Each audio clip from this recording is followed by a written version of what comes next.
Hello friends, कैसे हैं आप सब। आई होप कि आप सब अच्छे होंगे। तो आज हम पढ़ने वाले हैं आधुनिक भारत के प्रमुख आंदोलन, जिसकी शुरुआत करेंगे हम 1885 से और इससे अब आगे हम बात करेंगे। सबसे पहले हम बात करते हैं भारतीय राष्ट्रीय कांग्रेस। इसकी स्थापना कब हुई दोस्तों? 28 दिसंबर 1885 में इसकी स्थापना की थी A.O. ह्यूम, जो कि स्कॉटलैंड से थे। इनका पूरा नाम था एलन ऑक्टेवियन ह्यूम। क्योंकि कई बार पूरा नाम आ जाता है तो हम पजल हो जाते हैं, हमें पता नहीं लगता कि क्या है। तो इनका नाम ध्यान से देखिएगा, एलन ऑक्टेवियन ह्यूम। और भारतीय राष्ट्रीय कांग्रेस की स्थापना कहाँ पर की गई थी? बम्बई के गोकुलदास तेजपाल संस्कृत विद्यालय में। उस टाइम पे वायसराय थे लॉर्ड डफरिन, और जो दादा भाई नौरोजी थे, इन्होंने इसका नामकरण भारतीय राष्ट्रीय कांग्रेस किया था। पहले इसका नाम क्या था? भारतीय राष्ट्रीय संघ, जो कि बदल के दादा भाई नौरोजी ने भारतीय राष्ट्रीय कांग्रेस कर दिया था। इसके बाद बात करते हैं हम होम रूल आंदोलन। ये आंदोलन हुआ था 1916 में। ये आंदोलन पूछ लेते हैं कि किस देश के आंदोलन से, होम रूल आंदोलन से प्रभावित था। तो ये जो होम रूल आंदोलन था, ये आयरलैंड के होम रूल आंदोलन से प्रभावित था। इंडिया में किसने इसकी शुरुआत की थी? बाल गंगाधर तिलक ने बेलगांव पुणे से और एनी बेसेंट ने मद्रास से होम रूल आंदोलन की शुरुआत की थी। इसके बाद हम बात करते हैं रोलेट एक्ट। रोलेट एक्ट कब हुआ? 19 मार्च 1919 को। यह एक ऐसा काला कानून था जिसके अंतर्गत किसी भी व्यक्ति को सिर्फ संदेह के आधार पर ही गिरफ्तार किया जा सकता था। इसीलिए इस एक्ट को बिना वकील, बिना अपील और बिना दलील का कानून के नाम से भी जाना जाता है। उस टाइम पे क्या हुआ था? पंजाब के दो प्रसिद्ध नेता थे, एक तो सैफुद्दीन किचलू और डॉक्टर सत्यपाल।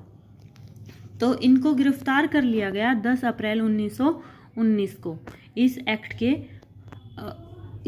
के आधार पर, ऐसे ही संदेह के आधार पर। ये दोनों प्रमुख नेता होते थे, इसलिए वहाँ के लोग भड़क गए और जलियांवाला बाग में इसका विरोध करने के लिए इकट्ठा हुए। जलियांवाला बाग हत्याकांड कब हुआ था? 13 अप्रैल 1919 को। क्या था ये? रोल्ट एक्ट के विरोध में पंजाब के अमृतसर के जलियांवाला बाग में एक सभा बुलाई गई और यहाँ शांतिपूर्ण ढंग से बाग में एक सभा बुलाई गई और शांतिपूर्ण ढंग से वो लोग विरोध कर रहे थे। पर जनरल डायर ने इन पर अंधाधुंध गोलियां चलवा दी। इस घटना के विरोध में ही महात्मा गांधी ने केसर-ए-हिंद और रविंद्रनाथ टैगोर ने सर की उपाधि, जो कि उन्हें अंग्रेजों से मिली थी, वो वापस कर दी थी। कई बार पूछ लेते हैं कि किस एक्ट के बाद या किस घटना के बाद महात्मा गांधी और रविंद्रनाथ टैगोर ने अपनी उपाधियां लौटा दी। तो कौन सा एक्ट था? जलियांवाला बाग हत्याकांड के लिए। ठीक है।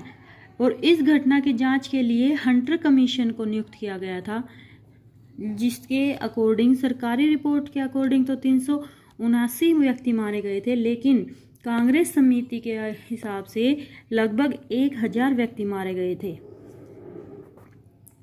इस हत्याकांड में हंसराज नामक भारतीय ने भी जनरल डायर का सहयोग किया था। किसने? हंसराज। अब आगे बात करते हैं हम दोस्तों खिलाफत आंदोलन की। खिलाफत आंदोलन कब हुआ? ये हुआ था 1919 में। ये किस लिए किया गया था?